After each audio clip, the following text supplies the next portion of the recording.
Assalamualaikum warahmatullahi wabarakatuh. Perhatikan cuplikan debat Capres tahun 2019.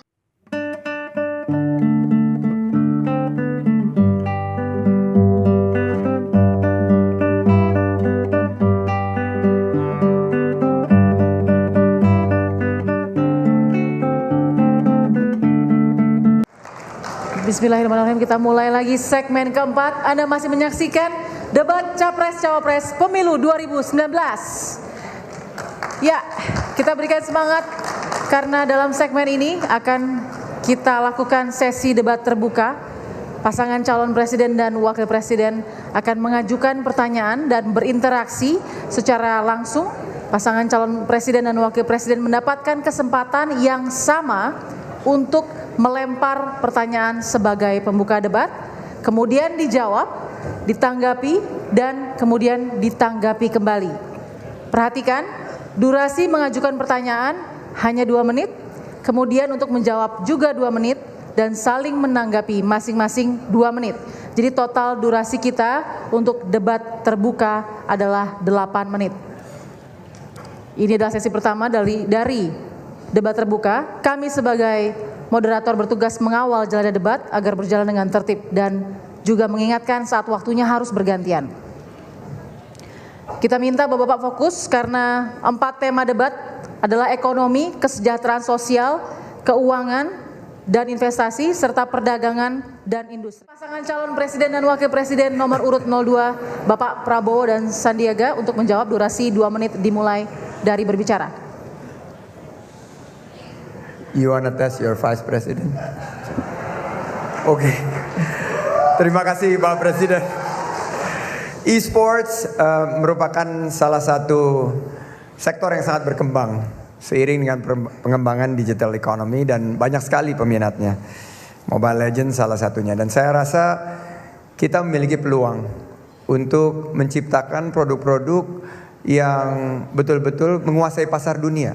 Karena sektor ekonomi kreatif ini, para anak-anak muda milenial Indonesia ini hebat-hebat sekali.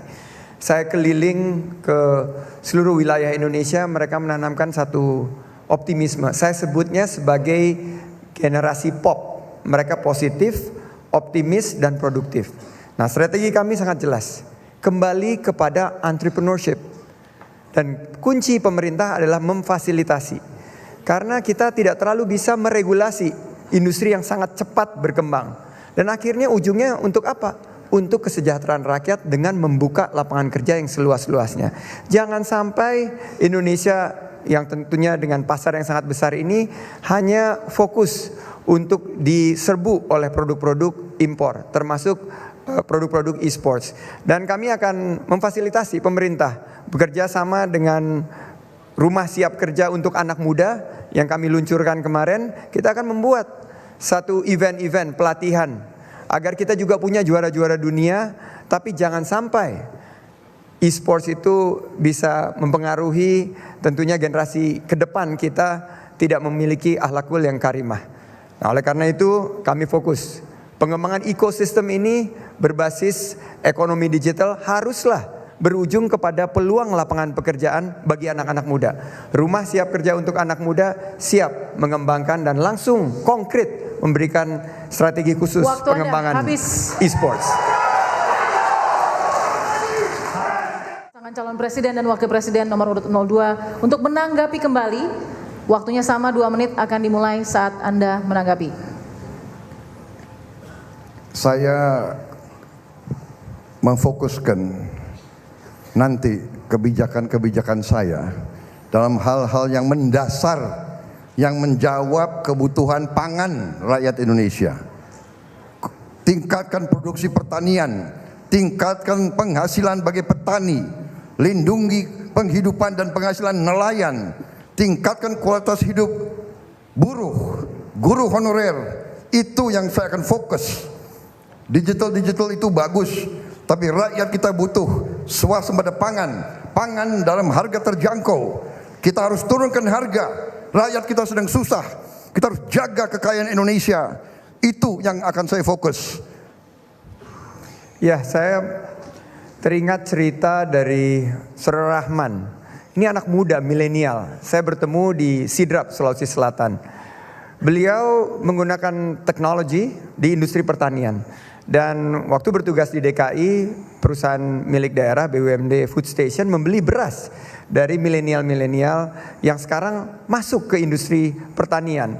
Saya kagum, mereka memiliki komitmen. Banyak yang menyatakan bahwa milenial ini ya pasti akan ke kota meninggalkan pedesaan. Ternyata banyak sekali milenial-milenial seperti Rahman. Bersama Prabowo Sandi kita akan ciptakan Rahman-Rahman lain, Rahman-Rahman baru di seluruh wilayah Indonesia. Kita harus mampu anak-anak muda ini dengan teknologi digital, teknologi yang berkaitan dengan pertanian, mekanisasi, mereka bisa meningkatkan produktivitas daripada sektor pertanian kita. Jangan terus kita akhirnya harus dibulan-bulani dengan harga bahan pokok yang mahal. Tapi kita juga pada satu saat harus bermimpi bahwa kita bisa mengekspor pangan. Sudah saatnya, wes wayahe, Indonesia harus menjadi kekuatan ekonomi pangan dan kekuatan energi dunia. Terima kasih. Baik, waktu habis. Silakan memberikan semangat. Giliran Bapak Prabowo Subianto dan juga Sandiaga Uno sebagai nomor urut 2 untuk memberikan pertanyaan. Waktu kami persilahkan 2 menit akan dimulai saat Anda bertanya. Silakan. Pak Jokowi yang saya hormati, kami mengapresiasi fokus terhadap ekonomi digital dan kami sepakat. Namun pendekatan penyelesaian masalah berkaitan dengan pelayanan masyarakat untuk sembako murah, untuk prakerja dan lain sebagainya itu sangat tidak menggunakan kekuatan teknologi digital. Kami menawarkan satu kartu super sakti yang ada di dompet masing-masing, yaitu eKTP yang bisa menyelesaikan 3 permasalahan tersebut sekaligus. Dan ini sudah dicoba kemarin pada acara Young Entrepreneur Summit oleh ilmuwan-ilmuwan ITB. Alhamdulillah berjalan dengan baik. Tapi pertanyaannya bukan itu, Pak. Pertanyaannya adalah ini dalam satu berita bahwa neraca dagang Republik Indonesia masih tekor. Bapak menyatakan bodoh banget kita. Dan tentunya ini menjadi suatu hal yang membuat kami terenyuh. Bahwa sekarang kita defisit neraca perdagangan minus 8 miliar dolar. Dengan RRC kita minus 18 miliar dolar. Kita bangga dengan perkembangan e-commerce, dengan perkembangan teknologi digital dan unicorn yang Bapak sebut. Tapi kita dibanjiri produk-produk dari luar negeri. Saya juga terenyuh bahwa impor migas yang menjadi bagian terbesar ini sebetulnya bisa diselesaikan dengan pendekatan yang lain. Oleh karena itu pertanyaan saya, strategi Bapak seperti apa untuk membalikkan neraca perdagangan kita sehingga kita bisa jaya seperti pemerintah-pemerintah sebelumnya yang bisa menjadi pengekspor bukan hanya pengimpor dan membuka pintu selebar-lebarnya untuk apa-apa harus impor. Terima kasih. Baik, waktu pasangan calon presiden dan wakil presiden nomor urut 02 untuk menanggapi, waktunya 2 menit. Ya, tentunya kami melihat bahwa ujungnya itu apa yang dirasakan masyarakat.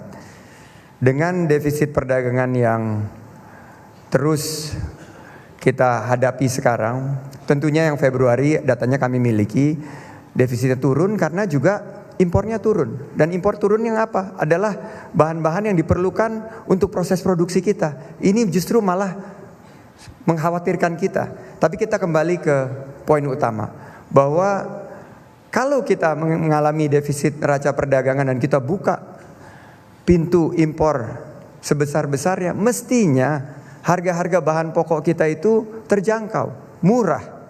Mestinya harga energi yang dikeluhkan sekarang oleh ibu-ibu di seluruh wilayah Indonesia, bahwa saya selalu tanya, harga listrik turun atau naik? Naik.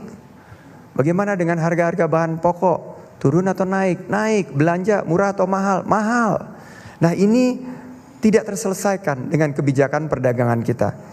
Saya bersama Pak Prabowo memiliki strategi yang kita sebut sebagai big push strategi, strategi dorongan besar. Kita kembangkan bagaimana swasembada pangan. Swasembada pangan ini kita dorong proses-proses produksi kita, pupuk dilancarkan, para petani bisa mendapatkan bibit, bisa mendapatkan obat-obatan yang murah, dan stop impor saat panen. Untuk energi, kita harus bangun biofuel. Kita punya 10 juta hektar lahan rusak, lahan terlantar kita bangun. Sehingga apa yang terjadi, Ibu Mia di Tegal mengeluh bahwa biaya tagihan listriknya tadinya 300-400 ribu, sekarang sudah di atas 1 juta. Ini yang harus kita selesaikan.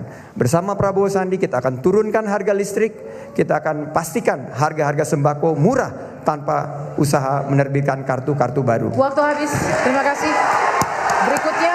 Oke, para pendukung harap tenang terlebih dahulu. Para pendukung harap tenang terlebih dahulu. Ya, dicatat Pak jika perlu. Indonesia dikenal sebagai negara maritim dan agraris. Namun demikian, daya beli petani dan nelayan yang pada umumnya tinggal di perdesaan mengalami penurunan sebagai akibat dari rendahnya harga komoditas pertanian seperti karet, sawit, kopra, dan gula, serta komoditas perikanan pada umumnya. Hal tersebut disebabkan antara lain karena kebijakan ekonomi negara maju yang agresif serta tata kelola dan tata niaga komoditas pertanian dan perikanan yang masih konvensional. Pertanyaannya, apa strategi dan kebijakan konkret Bapak untuk menjaga stabilitas harga komoditas pertanian dan perikanan sehingga sektor ini menarik bagi milenial untuk mewujudkan Indonesia menjadi negara maritim dan agraris yang terkemuka di dunia? Kami persilakan. Dimulai dari saat Bapak berbicara. Baik, terima kasih. Justru di sini letak masalah di mana saya singgung bahwa ekonomi kita salah arah, bahwa terjadi deindustrialisasi dan terjadi tidak adanya strategi yang dijalankan oleh pemerintah. Tadi niat Pak Jokowi bagus, tapi Pak Jokowi sudah berkuasa 4,5 tahun. Kenapa mengizinkan import? Petani hancur. Kenapa tidak melakukan industrialisasi tetapi difokuskan infrastruktur? Infrastruktur jangan-jangan mempermudah barang luar masuk ke Indonesia, bukan barang Indonesia yang keluar. Ini masalah yang kami katakan. Perlu ada reorientasi strategi pembangunan. Perlu ada polisi yang tegas menghentikan aliran uang ke luar negeri, kemudian fokus untuk membangun industri di segala bidang. Saya setuju. Hilirisasi. Tetapi kenapa Bapak tidak laksanakan sudah 4,5 tahun? Bahkan Bapak izinkan menteri-menteri Bapak mengizinkan komoditas asing masuk ke Indonesia dengan begitu pesat dan begitu gampangnya. Saya kira demikian. Mungkin ya, kuncinya adalah entrepreneurship, kewirausahaan, dan kepastian usaha. Dan saya yakin bersama Prabowo Sandi, pemerintahan yang kuat dengan kepemimpinan yang tegas dan berpihak kepada pengusaha-pengusaha nasional, menghadirkan kepastian usaha, kepastian hukum, sehingga investasi yang diperlukan untuk mengolah bahan mentah menjadi bahan jadi bisa terwujud. Baik, waktu habis. Terima kasih. Selanjutnya kami persilahkan. jadi kembali lagi, saya terus terang saja, saya tidak menyalahkan Pak Jokowi. Saya tidak menyalahkan. Ini masalah kesalahan kita sebagai bangsa dan sudah berjalan belasan bahkan puluhan tahun. Tapi kita harus berani mengoreksi diri. Kita salah jalan. Kita harus contoh seperti Republik Rakyat Tiongkok. Dalam 40 tahun dia hilangkan kemiskinan. 40 tahun. Kita harus contoh, berani belajar dari yang hebat. Jangan, saya tidak menyalahkan Bapak. Ini kesalahan kita semua. Jadi kita ini salah jalan. Kita harus kembali ke Undang-Undang Dasar 45 pasal 33. Belajar yang baik. Kita harus berani untuk merencanakan pembangunan, industrialisasi, ciptakan lapangan kerja, lindungi petani kita, lindungi nelayan kita. Itu yang harus kita jalankan. Jadi saya tidak menyalahkan Bapak karena ini kesalahan besar. Kesalahan besar. Presiden-presiden sebelum Bapak, kita semua harus bertanggung jawab. Benar, itu pendapat saya. Terima kasih. Baik, cukup? Mau ditambahkan, Pak Sandi? Baik, waktu habis.